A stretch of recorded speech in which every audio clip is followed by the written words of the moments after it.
Good morning, नमस्ते, सुप्रभात बच्चों। हिंदी की कक्षा में मैं विवेक मिश्रा एक बार फिर से आप सभी का स्वागत करता हूं।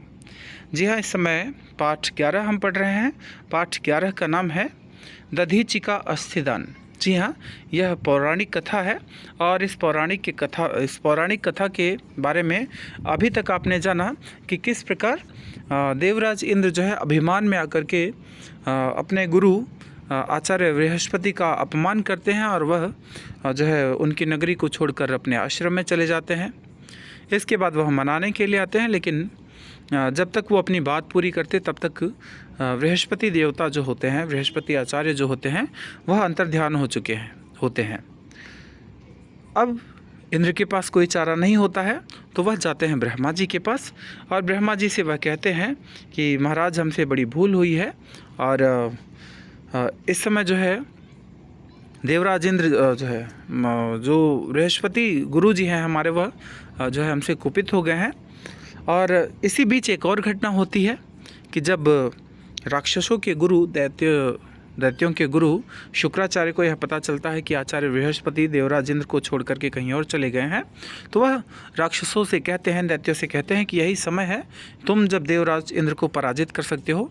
इसी बीच जो दैत्य होते हैं वह देवराज इंद्र के जो है जहाँ पर उनका एक तरह से कह लो राज्य होता है, अमरावती नाम होता है उसका, वहाँ पर आक्रमण कर देते हैं और देवराज इंद्र वहाँ से किसी तरह जान बचाकर भागते हैं। इसके बाद वह ब्रह्मा जी के पास आते हैं और ये सारी घटना होती है। ब्रह्मा जी कहते हैं कि तुमने जो है आचार्य बृहस्पति को कुपित किया है, तो तुम्हें उनका क्रोध शांत करो, उन्हें सम्मानपूर्वक वापस लाओ। और इसके बाद कहते हैं कि महाराज, हमें तो उनके दर्शन नहीं हो पा रहे हैं, तो हमें क्या करना चाहिए। तो ध्यान लगा कर के ध्यान की मुद्रा में वह बैठ करके कहते हैं कि आपको इस समय जो है एक जो ऋषि हैं, एक ऋषि का नाम बताते हैं। उन ऋषि का नाम आपने पढ़ा है महर्षि त्वष्टा। जी हाँ, एक ऋषि का नाम बताते हैं जिनका नाम महर्षि त्वष्टा होता है। उनके पुत्र का नाम होता है विश्वरूप। वो कहते हैं कि आप जाएं और महर्षि त्वष्टा के पुत्र विश्वरूप को अपना गुरु बनाकर, उनको पुरोहित बना करके यज्ञ का आयोजन करें, तो निश्चित रूप से आपको सफलता मिल सकती है। जी हाँ, यहाँ तक आपने पहले भाग में पढ़ लिया था। आइए दूसरे भाग में देखते हैं क्या होता है।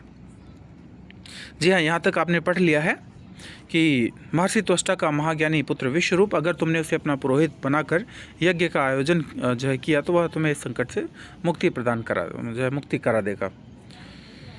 आगे देखते हैं। पितामह का परामर्श मानकर, सलाह मानकर देवराज इंद्र महर्षि विश्वरूप के पास पहुँचे। विश्वरूप के 3 मुख थे।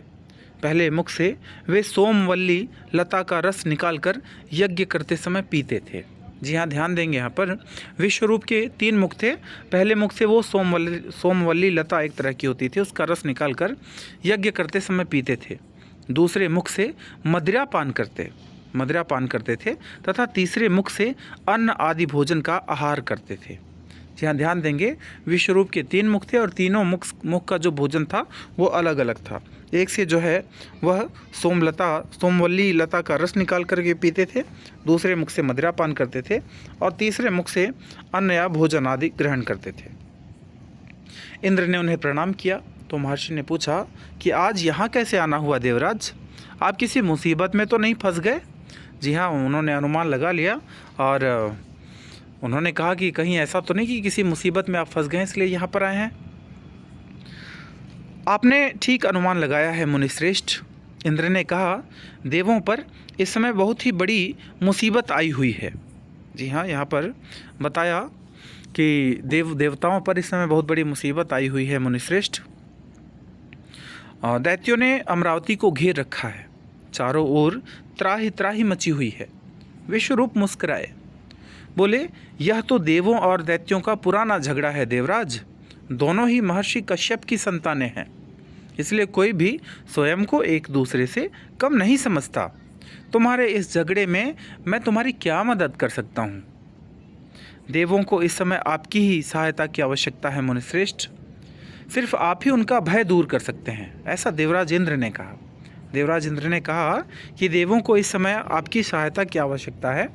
हे मुनिश्रेष्ठ, सिर्फ आप ही उनका भय दूर कर सकते हैं। इस प्रकार इंद्र की प्रार्थना से विश्वरूप पिघल गए। उन्होंने देवों के यज्ञ का पुरोहित बनना स्वीकार कर लिया।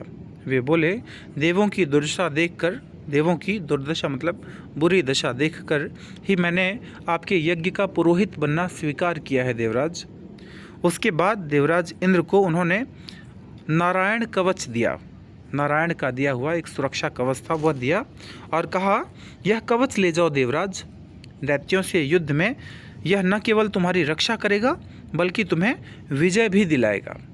जी हाँ, यहाँ पर जो है विश्वरूप जो थे वो पिघल गए देवराज इंद्र की बात सुन करके, और उन्होंने एक नारायण कवच नाम का एक उपहार दिया और कहा कि यह जो कवच है यह जो है न केवल तुम्हारी रक्षा करेगा बल्कि तुम्हें युद्ध में विजयश्री भी दिलाएगा। आइए देखते हैं आगे क्या होता है। विश्वरूप से नारायण कवच लेकर देवराज अमरावती पहुँचे। उनके वहाँ पहुँचने से देवों में नए उत्साह का संचरण हो गया और वे पूरी शक्ति के साथ दैत्यों पर टूट पड़े। भयंकर युद्ध छिड़ गया। इस बार इंद्र के पास नारायण कवच होने के कारण दैत्य मैदान में नहीं ठहर सके। वे पराजित होकर भाग खड़े हुए। युद्ध समाप्त होने पर देवराज विश्वरूप का आभार व्यक्त करने के लिए उनके पास पहुँचे और बोले, आपकी कृपा से हमने दैत्यों पर विजय प्राप्त की है मुनिवर। अब हम एक ऐसा यज्ञ करना चाहते हैं जिसके फलस्वरूप देवलोक हमेशा के लिए दैत्यों के भय से मुक्त हो जाए। देवराज के अनुरोध पर विश्वरूप अमरावती पहुँचे। उन्होंने यज्ञ में आहुतियाँ डालनी आरंभ कर दी। उसी समय एक दैत्य ब्राह्मण का वेश धारण कर महर्षि विश्वरूप के पास आ बैठा। उसने धीरे से महर्षि विश्वरूप से कहा, महर्षि, देवताओं का पक्ष लेकर आप जो यज्ञ दैत्यों के जो है विनाश के लिए कर रहे हैं यह उचित नहीं है। देखिए यहाँ पर पहले के समय में किस प्रकार का जो छल प्रपंच होता था वो कैसा होता था, इस यहाँ पर बताया गया है कि जिस समय इंद्र ने जो है दैत्यों को पराजित किया और विश्वरूप जी के पास पहुंचकर उनका आभार प्रकट करने के लिए बोलते हैं, तो वहाँ पर एक जो राक्षसों का एक गुप्तचर होता है वह आता है और वह कहता है, ब्राह्मण का वेश धारण करके विश्वरूप के पास आकर के बैठता है। वो पुरोहित जो होते हैं उनके पास आकर बैठता है और कहता है, महाराज, ये जो आप कार्य कर रहे हैं ये जो है ठीक नहीं है। ये दैत्यों के विनाश के लिए आप कर रहे हैं जो कि उचित नहीं है। आपको ऐसा नहीं करना चाहिए। अब यहाँ पर विश्वरूप पूछते हैं, क्यों उचित नहीं है? विश्वरूप ने पूछा, क्यों उचित नहीं है? ब्राह्मण के वेश में बैठा दैत्य बोला, इसलिए उचित नहीं है क्योंकि देव और दैत्य एक ही पिता की संतानें हैं। ब्राह्मण के वेश में बैठा जो दैत्य था उसने कहा कि देवता और जो दैत्य हैं, देव और दानव, दोनों ही एक ही पिता की संतानें हैं। आप भूल रहे हैं कि स्वयं आपकी माता जी एक दैत्य परिवार से हैं। यह भी याद दिलाया वहाँ पर उस जो है ब्राह्मण वेश में बैठे हुए उस दैत्य ने कहा कि ये मत भूलिए कि आपकी जो माता हैं वह भी एक दैत्य परिवार से हैं। क्या आप चाहेंगे कि आपका मातृकुल हमेशा के लिए नष्ट हो जाए? यह बात विश्वरूप को प्रभावित कर गई। उन्होंने यज्ञ में आहुतियाँ देते समय देवों के साथ साथ दैत्यों का नाम लेना भी आरंभ कर दिया। यज्ञ समाप्त हुआ लेकिन उसका कोई लाभ देवों को न मिला।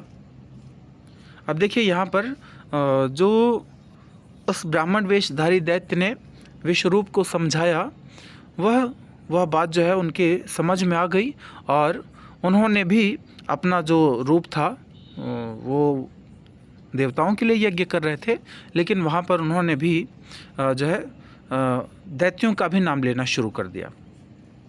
तो वही लिखा है, उन्होंने यज्ञ में आहुतियाँ देते समय देवों के साथ साथ दैत्यों का नाम भी लेना आरंभ कर दिया।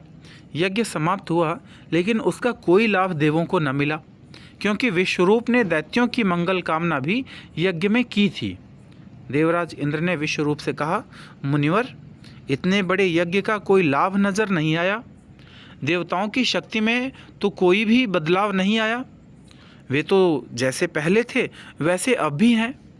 तभी इंद्र का एक गुप्तचर उनके पास आया। उसने इंद्र को बताया कि यज्ञ का कोई लाभ इसलिए नहीं मिला क्योंकि मुनिवर देवों के साथ साथ दैत्यों को भी तो आहुतियाँ देते रहे हैं। इस प्रकार इस यज्ञ का जितना लाभ देवों को मिला है उतना ही दैत्यों को भी मिला है। इंद्र यह बात सुनकर गुस्से से भर उठे। उन्होंने तलवार निकाल ली और ऋषि विश्वरूप पर झपटे। ढोंगी ऋषि, तूने देवों के साथ विश्वासघात किया है। यज्ञ देवों ने कराया और तू आहुतियां दैत्यों को देता रहा। अब मैं तुझे जीवित नहीं छोड़ूंगा। कहते हुए उसने तलवार के एक ही वार से विश्वरूप के तीनों सिर काट दिए। जी हाँ, यहाँ पर देख सकते हैं जब इंद्र को पता चलता है कि इस यज्ञ का उन्हें कोई लाभ नहीं हुआ है, तो इंद्र का ही एक गुप्तचर आता है। वह बताता है कि विश्वरूप जी ने जो यहाँ पर यज्ञ किया था उसमें देवों के साथ साथ देवताओं के लिए भी मंगल कामना की थी। जब इस बात का पता देवराज इंद्र को चलता है तो देवराज इंद्र जो है वो तलवार निकालते हैं और एक ही वार में मुनि विश्वरूप के तीनों सिरों को धड़ से अलग कर देते हैं। तो इस कहानी के दूसरे भाग में अभी हम यहीं तक पढ़ेंगे। इस कहानी को तीसरे भाग में जो है हम पूरा करेंगे। तो आशा करता हूँ कि यहाँ तक यह कहानी आपको बहुत अच्छी तरह से समझ में आई होगी। कहानी के अगले भाग में अब हम पढ़ेंगे महर्षि दधीची के अस्थिदान का आखिरी जो है भाग। तो आशा करता हूँ कि यह कहानी आपको अच्छी लगी होगी। धन्यवाद। आपका दिन शुभ और मंगलमय हो।